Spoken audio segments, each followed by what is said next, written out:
Depuis l'entrée en dissidence de la Kabylie, la situation n'a pas jusqu'à présent évolué vers les preuves de force que l'on avait pu craindre à un certain moment.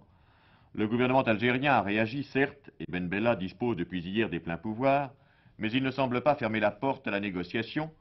De toute façon, espère-t-il sans doute le pourrissement de la rébellion kabyle. Sur les lieux de la dissidence, les leaders de l'opposition multiplient en les motivant les déclarations hostiles au régime et poursuivent leur effort d'organisation. Ces images qui ont été filmées par les envoyés spéciaux de la télévision française nous montrent quelques scènes du climat et de l'activité qui règnent là-bas. Elles précèdent les déclarations des deux principaux leaders de la dissidence, Haït Ahmed et le colonel Morand ou El Hadj, déclarations recueillies par Michel Honorin. Il s'agit d'un document exclusif qui ne peut avoir que la stricte valeur d'un reportage. Les déclarations que vous allez entendre n'engagent donc que la seule responsabilité de leurs auteurs. Il y a à peine 2 mois, quand je vous ai rencontré, vous étiez en civil et aujourd'hui vous êtes en militaire. C'est donc l'épreuve de force.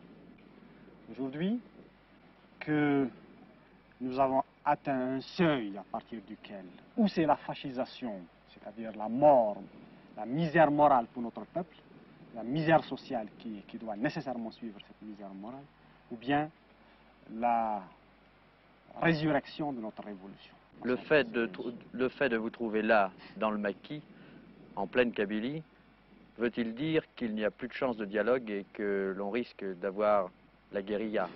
S'il y avait eu la moindre chance de dialogue, nous n'aurions pas raté. Et l'expérience que les uns et les autres avons faite, aussi bien à l'Assemblée nationale, dans le FLN et dans l'ANP, a montré que toutes les issues étaient bouchées. Ce qui est sûr, et ce qui doit être considéré comme absolument un point de non-retour, c'est notre détermination de détruire le régime. Mon colonel, vous avez fait 7 ans de guerre. Vous êtes prête à recommencer?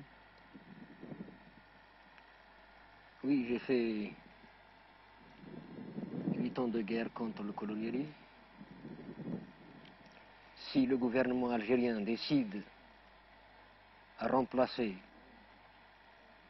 le colonialisme, je suis prêt à faire face. C'est après avoir réfléchi que j'ai décidé de me retirer et de prendre mes responsabilités. C'est pour défendre la dignité et l'honneur des moudjahidines, des militants qui sont actuellement dans l'angoisse et dans une incertitude. Des moudjahidines, des militants, après avoir lutté pendant 8 ans, se trouvent actuellement sans logement, sans pension, sans travail. Et beaucoup d'eux se trouvent dans des prisons. Je ne veux pas faire couler du sang entre Algériens. Je l'ai évité déjà. Je continuerai à l'éviter. Ici, en Kabylie, principalement dans toute l'Algérie, nous sommes démocrates. C'est la première démocratie du monde. Nous n'admettons pas de raïs. Abdelkader Ben Turki, qui a combattu la France, il est venu ici, l'histoire le mentionne, solliciter l'appui de la grande Kabylie. On lui a répondu, oui, nous voulons bien aller avec vous, mais à condition que vous ne soyez pas le grand raïs pour vous faire des salam alaykum.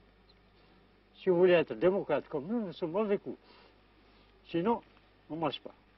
Et si vous étiez plus jeune, vous auriez suivi le colonel Mandoulaj? Mais parfaitement, jusqu'à présent, je me suis... Voilà ce qui m'a poussé à prendre la déclaration dimanche dernier. Ce qui vous a coûté vos galons. Mes galons, ce n'est pas l'armée française qui me les a donnés, ni un monsieur qui est au pouvoir aujourd'hui. Mes galons m'ont été donnés par les moudjahidines qui la plupart ne se retrouvent pas parmi nous aujourd'hui. Je les ai gagnés au combat révolutionnaire, à la lutte de libération nationale.